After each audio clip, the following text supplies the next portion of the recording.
Hello guys, कैसे हैं आप लोग। स्वागत है हमारे चैनल आरबी एक्सप्लेनर में। कहानी की शुरुआत में हम देखते हैं हमारा मेन कैरेक्टर और किकी केनकाई आराम से बैठ के बात कर रहे होते हैं। किकी केनकाई एक टी पोट उठाता है और हमारे मेन कैरेक्टर के कप में चाय भरते हुए कहता है, मिस्टर जियांग, साकुरा ग्रुप का मेन मकसद है जियांग हुआई शहर में मेन वायरस को मतलब ब्लड वायरस को फैलाना है। उन लोगों ने इस शहर में अपना 5 बेस बनाया है। बाद में मैं आपको उनका लोकेशन भेज दूंगा। हालांकि वो लोग बहुत चालाक है, मुझे भी नहीं अंदाजा है कि वो लोग कैसे काम करते हैं। मेन कैरेक्टर सोचते हुए कहता है, खैर अगर उनका मेन मकसद है वायरस को फैलाना तो पीने के पानी में भी वायरस को मिला सकते थे। ये बहुत अच्छा तरीका है लोगों में वायरस फैलाने का। और इस शहर में अधिकांश पानी धारा के ऊपर स्थित किंग सान जलाशय से आता है। खैर मैं बाद में अपने बंदों को उसकी जांच करने के लिए भेजूंगा। ठीक है, मुद्दे पर वापस आते हैं। तो बताओ मैं तुम्हारी किस प्रकार से मदद कर सकता हूँ, क्योंकि मिस्टर किकी केनकाई ने हमारी मदद की है, मेरी मदद की है, इसलिए मैं तुम्हारी मदद करने की पूरी कोशिश करूंगा। वो भी हिचकिचाते हुए कहता है, यिंग यांग के मास्टर को बचपन से ही अपने फेमिलियर से निपटना पड़ता है, क्योंकि फेमिलियर मूल रूप से स्पिरिट होती है। इसलिए हम अपने जानने वाले के साथ जितना समय बिताते हैं उतनी ही यिंग ऊर्जा अब्जॉर्ब करने लगती है, जिसके परिणाम स्वरूप हमारे शरीर कमजोर होने लगते हैं। मेन कैरेक्टर कहता है, तो आप कहना चाहते हैं कि मैं आपके शरीर की जांच करूं और ये देखूं क्या खराबी है। मिस्टर किकी केनकाई, मैं कहना चाहता हूं आपका शरीर बहुत हेल्दी है। मुझे नहीं लगता कि आपको कोई बीमारी है। आपकी आंखें बहुत चमकदार और साफ है। आपके शरीर में सिर्फ एक ही प्रॉब्लम है, वो है किडनी। इसी आधार पर मैं मान रहा हूँ आपको वो वाली प्रॉब्लम है, वो वाली है ना, है ना। हम देखते हैं किकी केनकाई हमारे मेन कैरेक्टर का हाथ पकड़ लेता है और कहता है, डिवाइन डॉक्टर यांग, आप तो सच में डिवाइन डॉक्टर यांग है। आपने सिर्फ एक नजर डालकर मुझे देख लिया कि मेरे अंदर क्या कमी है। आपने सही अंदाजा लगाया, मेरे पप्पू के पास चप्पू नहीं है। मुझे पूरा यकीन है आप मेरी मदद कर सकते हैं। तो गाइस मैं आप सभी को बता देता हूँ, पप्पू में चप्पू नहीं है। इसका मतलब क्या है? मान लो एक बहुत बड़ा नदी है, नहीं नहीं नहीं मतलब छोटा सा नदी है मान लो,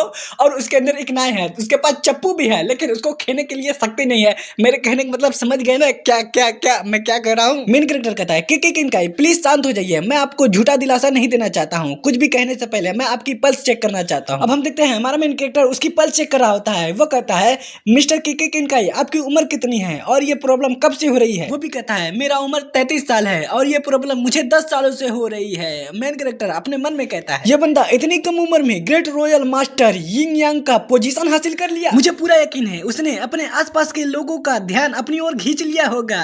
मैं इस बीमारी को किसी को भी नहीं बता सकता, लेकिन मैं इसे लूट लूंगा।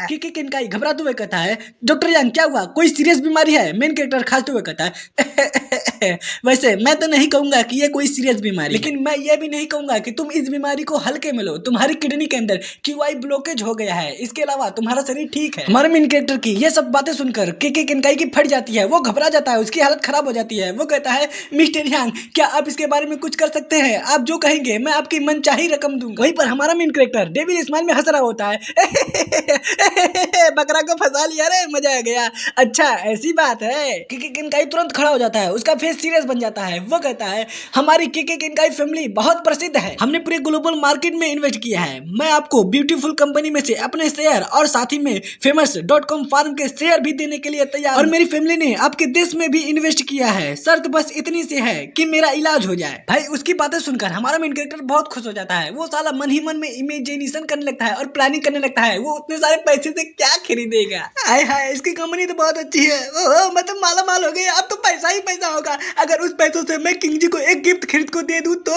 वो तो बहुत खुश हो जाएगी। फिर एक बंगलो खरीदूंगा, फिर गाड़ी खरीदूंगा, फिर हम दोनों वहीं पर नहाएंगे, मतलब स्विमिंग पूल में नहाएंगे। तभी बीच में किकी केनकाई कहता है, डॉक्टर यांग क्या हुआ, आप क्या सोच रहे हैं? हमारा मेन कैरेक्टर अपने फैंटेसी से बाहर निकल आता है। वो कहता है, जबकि आपने इतना अच्छा ऑफर दे ही दिया है तो मेरे पास कोई कारण नहीं है इसे मना करने के लिए। इससे पहले हम आगे बढ़े, तुम्हारी पहचान को ध्यान में रखते हुए मुझे तुमसे एक वादा चाहिए। मिस्टर किकी केनकाई वो भी घबराते हुए कहता है, डॉक्टर यांग इनफान आपको किस तरह का वादा चाहिए? अगर वो वादा मुझसे है तो इसमें कोई दिक्कत नहीं है, लेकिन आपका वादा मेरे फैमिली से है तो मुझे बहुत खेद है, आप निराश होने वाले हैं। मेरे दादा बहुत जिद्दी किस्म के इंसान हैं। मेन कैरेक्टर कहता है, मिस्टर किकी केनकाई मैं बस इतना चाहता हूँ आप और आपका परिवार मेरे देश में कभी भी कदम ना रखे, अगर आपने अपना वादा तोड़ा तो। इतना कहने के बाद वो तुरंत अपने मुंह से फ्लैग शॉट निकालता है और उसकी तरफ भेज देता है, जिससे उसे तो कुछ नहीं होता, लेकिन उसके पास जितने भी थे सामान वो सब तहस महस हो जाते हैं, एकदम बिखर जाते हैं। हमारे मेन कैरेक्टर का इतना खतरनाक पावर देखकर उसकी फट जाती है, उसके माथे से पसीना चुनने लगता है। वो कहता है, बाप रे ये कैसा अटैक है, इतना खतरनाक अटैक, इतना स्पीड से वो अटैक आया कि मुझे हिलने तक का समय नहीं मिला, मेरा तो रुआ कांप गया था। और वो कांपते हुए कहता है, क्या क्या तुम हो होंगसिया के डिवाइन स्वॉर्ड? और वो अपने मन में कहता है, इसकी एबिलिटी और स्ट्रेंथ जापानीज कैबिनेट के इंटेलिजेंट और रिसर्च डिपार्टमेंट की रिपोर्ट से भी ज्यादा अधिक है। मेन कैरेक्टर कहता है, सच कहूं तो दोस्तों मुझे पूरा उम्मीद है मिस्टर केके केनकाई जैसे शांति के प्रति समर्पित व्यक्ति को आपके देश में अधिक प्रभाव दिया जाएगा। आपके ठीक होने के बाद मुझे आशा है कि आप एक प्रेस्टिजियस फैमिली के लड़की से शादी करेंगे जो शांति को बहुत मानते होंगे। वो तुरंत हमारे मेन कैरेक्टर के सामने झुक जाता है और कहता है, मिस्टर यांग अब बहुत ज्यादा सोचते हैं, मैं आपके काइंडनेस को कभी भी नहीं भूलूंगा। मेन कैरेक्टर मुस्कुराते हुए कहता है, बहुत बढ़िया है, चलो अब तुम्हारा इलाज शुरू करते हैं। मैं तुम्हारे शरीर के अंदर चांदी की नीडल घुसाऊंगा, इसलिए अपने कपड़े उतार लो। वो भी कहता है, ठीक है डॉक्टर यांग। इतना कहने के बाद अपने सारे कपड़े ऊपर के उतार देता है और पीठ के बगल हमारे मेन कैरेक्टर के पीछे मतलब आगे बैठ जाता है। हमारा मेन कैरेक्टर उसका इलाज करते हुए कहता है, तुम्हारी किडनी की कंडीशन बहुत खराब है, मैं तुम्हारे शरीर के अंदर चांदी की नीडल लगाऊंगा जिससे तुम्हारे मेरिडियन में जो ब्लॉकेज है वो अनलॉक हो जाएगा। इतना कहने के बाद उसके पीठ में नीडल लगाने लगता है, कभी इधर लगाता है, कभी उधर लगाता है, इधर लगाता है, उधर लगाता है। वो कहता है, तुम्हें कैसा महसूस हो रहा है? वो भी एक्साइटेड हो जाता है और हंसते हुए कहता है, अच्छा लग रहा है, अच्छा लग रहा है, मुझे बहुत अच्छा लग रहा है। मुझे वो दिन याद आ गया जब मैं अपने माता पिता के पीछे वो डीवीडी में वो वाली वीडियो देखता था, वो वाली वीडियो। ऐसा लग रहा है कोई चीज तन रहा है, बड़ा हो रहा है, खड़ा हो रहा है, मुझे बहुत अच्छा लग रहा है। मेन कैरेक्टर मुस्कुराते हुए कहता है, ये सब सुनकर मुझे बहुत अच्छा लगा, लेकिन अभी आधा ही इलाज हुआ है, जब पूरा इलाज हो जाएगा तो तुम्हें और भी अच्छा लगेगा। अब हमें 20 मिनट बाद का सीन दिखाया जाता है जहां पर इलाज हो गया होता है। हमारा मेन कैरेक्टर अपना सामान पैक करते हुए कहता है, मिस्टर केके केनकाई आपका इलाज हो चुका है, आपको ज्यादा काम धाम नहीं करना है, बस थोड़ा सा आराम करना है, फिर अपने आप सब कुछ ठीक हो जाएगा, आप ठीक हो जाएंगे। मैं बहुत थक गया हूँ इसलिए मैं आराम करने के लिए जा रहा हूँ, थोड़ी देर के बाद हम अपने डेस्टिनेशन पर पहुंच जाएंगे। केके केनकाई बहुत खुश हो जाता है, हमारे मेन कैरेक्टर को ऊपर हवा में उठा लेता है। वो कहता है, अरे देखो ना देखो ना देखो ना, मैं ठीक हो गया हूँ, मेरा बड़ा हो गया है, खड़ा हो गया है। डॉक्टर यांग आपका बहुत बहुत धन्यवाद, आपने मेरी जान बचाई है। आइए मैं आपको हक दूं, मतलब कहने का मतलब हक दूं नहीं, हक दूं मतलब गले मिलने वाला हक दूं। हमारा मेन कैरेक्टर जब नीचे देखता है उसकी फट जाती है, चोट हो जाती है, उसके माथे से पसीना चुनने लगता है। वो कहता है, अरे नहीं नहीं नहीं, मुझे छोड़ दो, इसकी कोई जरूरत नहीं है, मुझे नीचे उतार दो। सीन शिफ्ट होता है, अब हमें जियांगुआई एयरपोर्ट का सीन दिखाया जाता है जहां पर कोई बंदा कहता है, डायरेक्टर लियांग आप कैसे हैं, आपको पिछले 2 दिन से नींद आई कि नहीं, आपको अपने शरीर का ख्याल रखना होगा। डायरेक्टर लियांग हंसते हुए कहता है, जब तक मैं उस विचित्र बीमारी का इलाज नहीं ढूंढ लेता जो पता नहीं अचानक से कहीं से आ चुका है, तब तक मैं चैन के सांस नहीं ले सकता। हमारा नसीब बहुत अच्छा है कि डॉक्टर यांग जियांगहुआई शहर में आ रहे हैं। तो गाइस अब हमें इस बंदे के बारे में बताया जाता है, इसका नाम डायरेक्टर लियांग है। भाई यही है डायरेक्टर लिन का दोस्त, पुराना दोस्त। पीछे वाला बंदा कहता है, मुझे पूरा यकीन है डॉक्टर यांग उस बीमारी से निपटने का जरूर कोई रास्ता जानते होंगे। तभी अचानक से एक बंदा दौड़ते हुए आता है। वो कहता है, डायरेक्टर लियांग इमरजेंसी हॉस्पिटल में इस समय मिस टैंग आई है। ऐसा लग रहा है कि वो हमारे अस्पताल को तहस महस कर देंगी क्योंकि वो आपको ढूंढ नहीं पा रही है ना। इधर अपना डायरेक्टर हंसते हुए कहता है, अरे क्यों थाक रिया है, चिंता मत करो, हमारे पास डॉक्टर यांग है, वो उनकी बेटी को जरूर ठीक कर देंगे। उसे बता देना कि मैं एयरपोर्ट पे डॉक्टर यांग का इंतजार कर रहा हूँ। अब हम देखते हैं प्लेन लैंड हो चुका होता है, सभी लोग उसके अंदर से निकल के बस में बैठ रहे होते हैं। हमारा मेन कैरेक्टर भी उतर आता है और वो कहता है, क्रैब यहाँ पर इतने सारे रिपोर्टर क्यों हैं? तभी एक बंदा आता है, हमारे मेन कैरेक्टर को सल्यूट मारते हुए कहता है, डॉक्टर यांग डिवाइन डॉक्टर यांग, क्या ये आप है? मेरा नाम हुआ हाव है, आपने पिछले साल मेरा सर दर्द ठीक किया था, क्या आपको अभी भी याद है? हमारा मेन कैरेक्टर उसके पास आता है और कहता है, यहाँ पर क्या चल रहा है और यहाँ पर इतने सारे लोग क्यों हैं? वो एक्साइटेड होते हुए कहता है, मिस्टर यांग हमें एक कॉल आया था जिसमें बताया गया था कि आतंकवादियों ने एरोप्लेन को हाईजैक कर लिया है। वो तो भला हो उस बहादुर यात्री का जिसने उन आतंकवादियों को मार मार के बेहाल कर दिया था और उनके चंगुल से एरोप्लेन को आजाद करवा दिया था, सक्सेसफुली लैंड करवा दिया। कहाँ है वो यात्री, कहाँ है?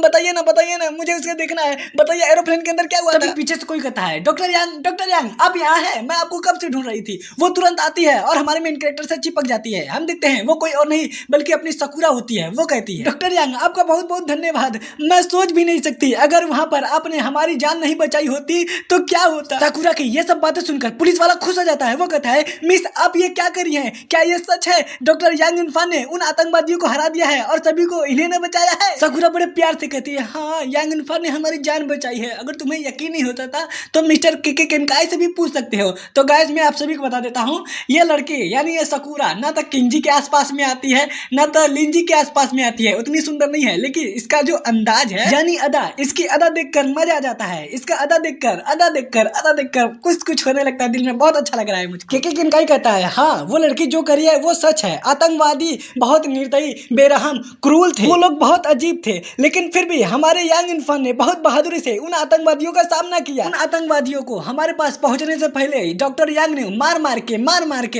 के ढेर कर दिया। हालांकि उन लोगों को पता चल गया कि उनका प्लान फेल हो गया, इसलिए उन लोगों ने जहर खा के सुसाइड कर लिया। तो गाइस इन दोनों का लड़की का रिको और मिको का शकल देख के जैसे लग रहा है कि प्लेन में डिस्को डांस हुआ होगा। फिर वो हमारे मेन कैरेक्टर के पास आता है और हाथ मिलाते हुए कहता है, मिस्टर यांग अब अलविदा कहने का समय आ चुका है, उम्मीद है फ्यूचर में हमें दोबारा मिलने का मौका मिलेगा, अलविदा। इतना कहने के बाद वो वहां से चला जाता है। इधर पुलिस वाला हमारे मेन कैरेक्टर को सल्यूट मारते हुए कहता है, तो ये थी पूरी कहानी, आपने लोगों की जान बचाई, आपको इस बहादुरी काम के लिए, मतलब आपके इस बहादुरी काम के लिए धन्यवाद, आप तो सचमुच में एक हीरो है। हीरो हीरो की क्या बात है, माँ दुर्गा इसके साथ है। मेन कैरेक्टर हंसते हुए कहता है, ऑफिसर हुए जियांगवाई शहर में इस समय मामला बहुत गंभीर है, महामारी फैली हुई है, बहुत सीरियस वाली महामारी, मुझे जल्दी हॉस्पिटल जाना पड़ेगा। पुलिस वाला कहता है, चिंता मत कीजिए डॉक्टर यांग, जनरल हॉस्पिटल के डायरेक्टर लियांग भी यहाँ आए हैं। मैंने अभी एयरपोर्ट के गेट के सामने किसी का नाम लेकर, मतलब नाम का बोर्ड लेकर पकड़े हुए देखा था। खैर मैं बाद में आपका बयान लेने के लिए किसी को हॉस्पिटल में भेज दूंगा। मेन कैरेक्टर कहता है, तुम्हारा बहुत बहुत धन्यवाद, अब मैं चलता हूँ। इतना करने के बाद वो वहां से जाने लगता है। जाते जाते उसका फेस सीरियस बन जाता है और अपने पास से एक पूंजी निकालता है। वो कहता है, ये साकुरा ग्रुप के ठिकाने का नक्शा है जो मुझे अभी अभी के केनकाई ने दिया है, अपने साथियों को लेकर जाओ और उसके ठिकाने को तहस महस कर दो, बर्बाद कर दो। उन लोगों को मारने की जरूरत नहीं है, बस तुम्हें जो भी चीज कीमती लगे उसे वापस मेरे पास लेके आओ। वो भी कहते हैं, यस बॉस। यांग जी हंसते हुए कहता है, बॉस आप चिंता मत कीजिए, उन जापानियों को एहसास दिला दूंगा कि हमसे पंगा लेने का मतलब क्या होता है। पीछे वाला बंदा कहता है, यस भाई तुमने सही कहा, और अपने उंगली चटकाने लगता है। हमारा मेन कैरेक्टर कहता है, तो चलो यहाँ से अलग हो जाते हैं। अब हम देखते हैं वहां पर दो ग्रुप बन चुका होता है। वो दोनों लोग वहां से जाने लगते हैं, तभी पीछे से, मतलब आगे से कोई चिल्लाते हुए कहता है, डॉक्टर यांग, डॉक्टर यांग। वो तुरंत दौड़ते दौड़ते हमारे मेन कैरेक्टर के पास आता है। हम देखते हैं ये कोई और नहीं बल्कि डायरेक्टर यांग होता है। वो हंसते हुए कहता है, मिस्टर यांग, मिस्टर यांग, मैंने आपके बारे में बहुत सुना है, आखिरकार मुझे आपसे मिलने का मौका मिल ही गया। इस महामारी के दौरान आप इतनी दूर से हमारी मदद करने के लिए आए, आपका बहुत बहुत धन्यवाद। मेरा नाम लियांग ही है और मैं जनरल हॉस्पिटल का डायरेक्टर हूँ। सच कहूँ तो जियांग हुआई में इस समय हालत बहुत खराब है। मेन कैरेक्टर भी हाथ मिलाते हुए कहता है, आपसे मिलकर बहुत अच्छा लगा, ऐसी बात है तो हम समय बर्बाद नहीं करेंगे, तुरंत हॉस्पिटल चलेंगे। मैंने अपने साथ सीक्रेट वेपन लाया है। और वो अपने सामान पर हाथ मारता है, तभी उसके अंदर से आवाज आती है, किसी के मतलब बोलने की आवाज आती है, कुर कुर ऐसी टाइप का आवाज आती है। सीन शिफ्ट होता है, अब हमें जियांग हुआई हॉस्पिटल का सीन दिखाया जाता है, जहाँ पर वो सभी लोग पहुंच गए होते हैं। डायरेक्टर लियांग अपने गाड़ी पर से उतरता है, लेकिन वो सामने देखकर किसी को चौंक जाता है और अपने मन में कहता है, ये औरत तो बहुत खतरनाक है, मुझे उम्मीद नहीं थी कि वो यहाँ पर आकर उसे उठा कर लेके चली जाएगी। क्या आज सूरज पश्चिम से निकला है? मिस्टर मतलब मिस टैंग, आप यहाँ पर क्या कर रही हैं? वो भी चिढ़ते हुए कहती है, डायरेक्टर लियांग, मैंने सुना था कि आप डॉक्टर यांग को लेने के लिए एयरपोर्ट गए थे, कहाँ है डॉक्टर यांग? डॉक्टर यांग कहता है, हाँ हाँ ये रहे डॉक्टर यांग। वो भी कहती है, ये तो बहुत यंग है। मेन कैरेक्टर कहता है, मिस आपस में बातचीत होती रहेगी, सबसे पहले पेशेंट का इलाज बहुत जरूरी है क्योंकि समय बहुत कीमती होता है। वो भी कहती है, ठीक है, मेरी बेटी 10-10 तीसरे मंजिल के मेडिकल रूम में आराम कर रही है, चलो मैं तुम्हें रास्ता दिखाती हूँ। वो सभी लोग उसके पीछे पीछे चलने लगते हैं। थोड़ी देर बाद हमारा मेन कैरेक्टर मेडिकल रूम में पहुंच गया होता है और उसकी मतलब उसके लड़की की चेकअप मतलब पल्स चेक करते हुए कहता है, 10-10 की ये अजीब बीमारी दूसरे स्टेज में पहुंच चुकी है, जिसमें सांस लेने में दिक्कत, बेचैनी है, ठंडी लगती है, गर्मी लगती है, इसी प्रकार के और भी लक्षण दिखाई देते हैं। ये बीमारी बिल्कुल रेबीज से मिलता जुलता है। तो गाइस मैं आप सभी को बता देता हूँ रेबीज बीमारी क्या होता है। जब किसी को कुत्ता काटता है तो उसी से रेबीज बीमारी होता है। मिस टेन, आपकी बेटी कुछ दिन पहले किंग सन जलाशय के पास गई थी। वो भी कहती है, हाँ हाँ, उसने कहा था कि एक हफ्ता पहले वो फोटोशूट और ड्राइविंग करने के लिए वहां पर गई थी। मेन कैरेक्टर कहता है, ओह जैसा मैंने सोचा था बिल्कुल वैसा है। डायरेक्टर लियांग, मैं नहीं चाहता कि इलाज के दौरान इस कमरे में कोई मौजूद रहे और मैं ये भी परमिशन नहीं दूंगा कि कोई दरवाजे के पास खड़ा रहे। उम्मीद है आप मेरी बातों को समझ पाएंगे डॉक्टर लियांग। तभी टेंग कहती है, डॉक्टर यांग, जब तक आप मेरी बेटी को बचा सकते हैं तब तक मैं आपकी हर बात मानूंगी। सभी लोग बाहर जाओ और इंतजार करो। टैंक की बातें सुनकर डॉक्टर, बॉडीगार्ड सभी लोग वहां से चले जाते हैं। खुद टैंक भी वहां से चली जाती है। अब हमारा मेन कैरेक्टर कहता है, जागो मेरे दोस्त, अब तुम्हारे काम करने का समय आ गया है। हम देखते हैं वो कोई और नहीं बल्कि मांगू टोड होता है। वही पिछली बार मतलब बैग के अंदर से टर्र टर्र कर रहा था। फिर वो उसको डिब्बे में से बाहर निकाल लेता है और उसे कुछ खिलाने लगता है। तिरछी नजर में देखते हुए कहता है, टैंक टैंक, एक्टिंग करने की कोई जरूरत नहीं है, मैं जानता हूँ कि तुम जाग गई हो, उठो, मुझे तुम्हारा इलाज करना है, इसीलिए अभी के अभी उठ जाओ। वो तुरंत उठ जाती है और डराते हुए कहती है, तुम तो डॉक्टर हो ना, और ये तुम्हारे हाथ में क्या है? ये तो बहुत डरावना है, कहीं तुम मुझे इसे खिलाने वाले तो नहीं हो ना जबरदस्ती? मेन कैरेक्टर चिढ़ते हुए कहता है, ये तुम क्या बकवास कर रही हो, अगर तुम खाना भी चाहो तब भी मैं तुम्हें इसे खाने नहीं दूंगा। देखो देखो ये कितना प्यारा है, दुलारा है, मेरी आंखों का तारा है, मेरी बातों को विश्वास करो, यही तुम्हारी जान बचा सकता है। लेकिन तुम्हें मुझसे एक वादा करना पड़ेगा, तुम इसके बारे में किसी को भी नहीं बताओगी, यहाँ तक अपने माता पिता को भी नहीं बताओगी। वो भी कहती है, ठीक है, जब तक मुझे ये मेंढक खाना नहीं पड़ेगा तब तक तुम जो कहोगे मैं वो हर चीज करूंगी। मेन कैरेक्टर कहता है, चलो ठीक है, अब देखते हैं तुम्हारे शरीर में वायरस कहाँ पर है। इतना कहने के बाद उसके हाथ पर नीडल लगा देता है। वो नीडल जैसे उसको लगता है, सरसराहट, फड़फड़ाहट, गड़गड़ाहट, कहते कहती है ये मेरे शरीर में क्या हो रहा है, मुझे बहुत अच्छा लग रहा है, गर्मी लग रही है, लेकिन मुझे बहुत अच्छा लग रहा है, मैं सांस क्यों नहीं ले पा रही हूँ, मैं सांस नहीं ले पा रही। फिर वो तुरंत हमारे मेन कैरेक्टर से चिपक जाती है एकदम गले मिलकर। हमारा मेन कैरेक्टर कहता है अरे तुम्हें क्या हुआ? वो कहती है मुझे अच्छा नहीं लग रहा है, मुझे सांस लेने में तकलीफ हो रही है, घुटन हो रही है। मेन कैरेक्टर कहता है ठीक है अपने कपड़े उतारो और बिस्तर पर लेट जाओ। हम देखते हैं हमारा मेन कैरेक्टर इविल स्माइल में हंसते हुए कहता है मुझे तुम्हारा वायरस मिल गया है। टेंडन कहती है ठीक है। इतना करने के बाद अपने ऊपर के सारे कपड़े उतार देती है और हमारे मेन कैरेक्टर से कहती है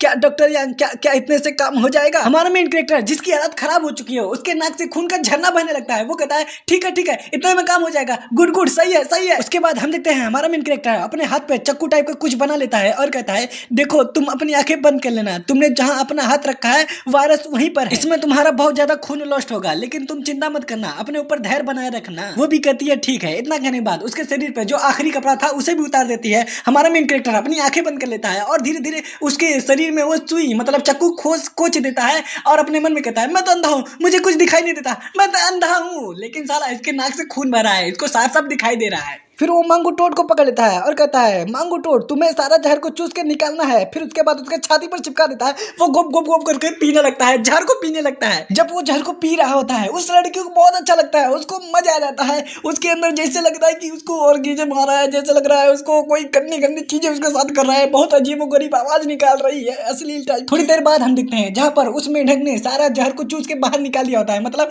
खा लिया होता है पेट में। उसकी इतनी खतरनाक इतनी गंदी स्माइल देखकर मेरी जल जाती है, यहाँ तक हमारी मेन कैरेक्टर की भी जल जाती है। वो कहता है साले मजा तो खूब लूट लिया होगा चूस कर, जितना तूने चूसा है उतना साले मेरी भी जिंदगी में ऐसा कभी नहीं हुआ है। यहाँ तक जो वीडियो देख रहा है उसकी भी जिंदगी में ऐसा कभी नहीं हुआ। ये सब देखने के बाद मेरी जिंदगी झंड लग रही है, जैसा लग रहा है कि बर्बाद हो गई रे मेरी जिंदगी, बर्बाद हो गई रे मेरी जिंदगी। वो लड़की इसके बारे में किसी को मत बता, तुमने वादा किया है इसलिए किसी को भी इस मेंढक के बारे में नहीं बताना। अगर तुमने बता दिया तो मैं ये मेंढक तुम्हारे गले में ठूस दूंगा। वो भी हंसते हुए कहती है तुम मजाक कर रहे हो ना, मैं जानती हूँ कि तुम ऐसा कुछ भी नहीं करोगे क्योंकि तुम बहुत अच्छे इंसान हो। चिंता मत करो, मैं इसके बारे में किसी को भी नहीं बताऊंगी। अब ये मेरे और तुम्हारे बीच का राज है। हमारा मेन कैरेक्टर अपना सारा सामान पैक कर लेता है और कहता है बक करना बंद करो, अभी तुम्हें थोड़ी देर आराम करना है। इतना कहने के बाद वो वहां से जाने लगता है, लेकिन पीछे से वो लड़की रोकते हुए कहती है क्या तुम मुझे कल देखने आओगे? मेन कैरेक्टर कहता है ये तुम्हारे कंडीशन पर निर्भर करता है कि मुझे आना है कि नहीं। उसके बाद वो वहां से चला जाता है। बाहर माँ घबराते हुए कहती है डॉक्टर यान मेरी बेटी ठीक हो गई क्या क्या क्या क्या क्या हुआ, वो कैसी है बताइए मुझे। वो भी कहता है मिस चैन आप निश्चित रहिए, आपकी बेटी बिल्कुल ठीक हो गई है। डायरेक्टर लियांग प्लीज एक बार उसका फिजिकल टेस्ट करवा लीजिएगा। डायरेक्टर कहता है ठीक है। इतना करने के बाद वो पीछे मुड़ता है और अपने चेलों से कहता है डॉक्टर लियू तुम यांग इरफान के पीछे जाओ ताकि दूसरे पेशेंट का इलाज हो सके, और डॉक्टर किंग मैं टेन की फिजिकल टेस्ट की जिम्मेदारी तुम्हारे ऊपर छोड़ता हूँ, प्लीज पूरी जांच होने के बाद हमें रिपोर्ट कर देना। वो दोनों भी कहते हैं ठीक है हम समझ गए। इतना करने के बाद वो दोनों लोग चले जाते हैं। अब हमें कुछ घंटे के बाद का सीन दिखाया जाता है जहाँ पर एक बंदा मुस्कुराते हुए कहता है डायरेक्टर हमने मरीज की कई बारी जांच की लेकिन सबके सब रिपोर्ट सेम टू सेम आए हैं। वहीं पर डायरेक्टर हंसते हुए कहता है सच में यांग इरफान एक डिवाइन डॉक्टर है, उनके यहाँ आने से जांग हुई शहर अब बच जाएगा। सीन शिफ्ट होता है। अब हमें स्टार होटल इंटरनेशनल बिल्डिंग का सीन दिखाया जाता है जहाँ पर कोई कहता है अरे यांग इरफान ने मुझे मैसेज किया है। उस मैसेज में लिखा होता है हनी मैंने तुम्हारे लिए एक गिफ्ट तैयार किया है, उसे देखना मत भूलना। हम देखते हैं वो कोई और नहीं बल्कि अपनी किंग जी होती है। वो खुश हो जाती है और मुस्कुराते हुए कहती है गिफ्ट, आजकल वो लड़का बहुत अच्छा व्यवहार कर रहा है, मैं बहुत सरप्राइज हूँ उस गिफ्ट के अंदर क्या होगा। तभी अचानक से एक लड़की दरवाजा खोलती है और वो घबराते हुए कहती है डायरेक्टर ग्रुप ए के सभी लोग यहाँ पर आ गए हैं। तो गाइस इस एपिसोड का एंड हम यहीं पे करते हैं। उम्मीद है ये वीडियो आपको अच्छा लगेगा, अगर लगा होगा तो सब्सक्राइब कर दो, लाइक कर दो। ऐसे वीडियो देखने के लिए जुड़े रहिए हमारे साथ। तब तक के लिए सायोनारा, मिलेंगे दोबारा।